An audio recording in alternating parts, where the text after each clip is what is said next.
Hi simulators, இந்த வீடியோவில் வந்துட்டு எதை பார்க்க போகிறோன்னு பார்த்தீங்கன்னா, கேம் டெவலப்மெண்ட்டில் ரொம்ப முக்கியமான டாபிக். கேம் டெவலப்மெண்ட்டில் மட்டும் கிடையாது, இது மூவிஸில் கூட ஒர்க் அவுட் ஆகிற ஒரு டாபிக். அப்படி எதை பற்றி பார்க்க போகிறோன்னு பார்த்தீங்கன்னா, கேரக்டர் டெவலப்மெண்ட்டை பற்றி பார்க்க போகிறோம்.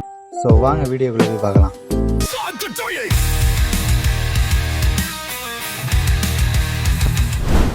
Character development equal to how a character start. அந்த கதையில வந்துட்டு அந்த கேரக்டர் எதெல்லாம் பண்ணி அந்த கதையில முன்னேறுது அப்படிங்கறதான் ஃபர்ஸ்ட் கோர் ஐடியாவா.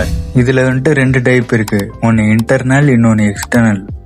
ஃபர்ஸ்ட் வந்துட்டு இன்டர்னல் வந்துட்டு பர்சனாலிட்டி, பிலீஃப், எமோஷன், வீக்னஸ், கோல், இதெல்லாம் அந்த கதையில அந்த கேரக்டர் எப்படி கத்துக்கிட்டு டெவலப் பண்ணுது அப்படிங்கன்னு சொல்லலாம். செகண்ட் வந்துட்டு எக்ஸ்டர்னல்ல பாத்தீங்கன்னா அந்த கேரக்டர் என்ன ஆக்ஷன் செய்யுது, அந்த கேரக்டர் என்ன சாய்ஸ் எடுக்குது, கேரக்டரோட டயலாக், இதெல்லாம் கேரக்டர் டெவலப்மெண்ட்டை முடியும். அதுதான் இந்த எக்ஸ்டர்னல் இன்டர்னல்ல உள்ளது. இதுதான் கோர் ஐடியா.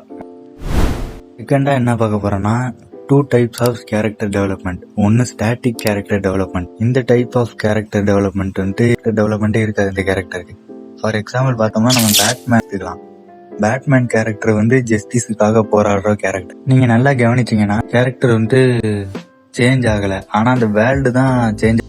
நம்ம பார்க்க போற செகண்ட் டைப் வந்து டைனமிக் கேரக்டர் டெவலப்மெண்ட். இதுக்கு நம்ம கிரேட்டோஸ் ஐயாவா இருக்கலாம்.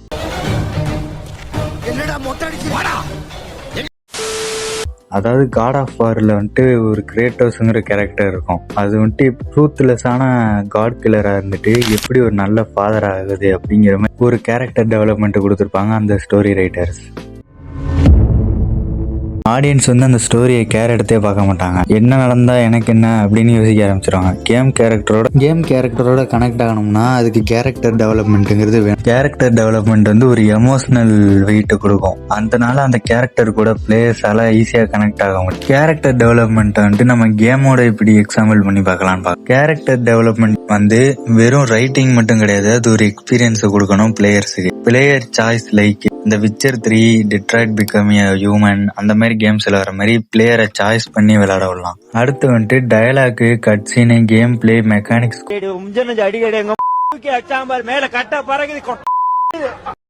கூட கேரக்டர் டெவலப்மெண்ட்டுக்கு ஹெல்ப் பண்ணும்.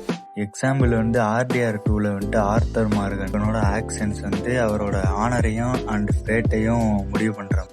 எதை பத்தி பார்க்க போறோம்னா கீ இன்கிரீடியன்ட்ஸ். அது என்னன்னு பாத்தீங்கன்னா, இது வரைக்கும் பார்த்ததுல முக்கியமா எது கேரக்டர் டெவலப்மெண்ட்டுக்கு ஹெல்ப் பண்ணுதோ அதான் கீ இன்கிரீடியன்ட். ஃபர்ஸ்ட் வந்துட்டு பேக் ஸ்டோரி. ஏன் அவங்க, யார் அவங்க அப்படிங்கறதான் பேக் ஸ்டோரியா இருக்கணும். அது வந்துட்டு அந்த கேரக்டர் வந்துட்டு கொஞ்சம் மிஸ்டரியா காமிக்க யூஸ் ஆகும். அடுத்து வந்துட்டு அந்த கேரக்டரோட மோட்டிவ் ஆர் கோல், என்ன அவங்களுக்கு வேணும், எதை அவங்க அச்சீவ் பண்ண நினைக்கிறாங்க அப்படிங்கிறது மோட்டிவ் அண்ட் கோல்.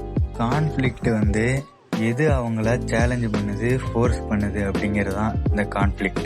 நாலாவதா ஆர்க், அதாவது கேரக்டர் ஆர்க். இந்த கேரக்டர் ஆர்க்கை பத்தி நான் உங்களுக்கு அடுத்த வீடியோல சொல்றேன். இது பார்ட் 1 தான், அது பார்ட் 2 இருக்கும்.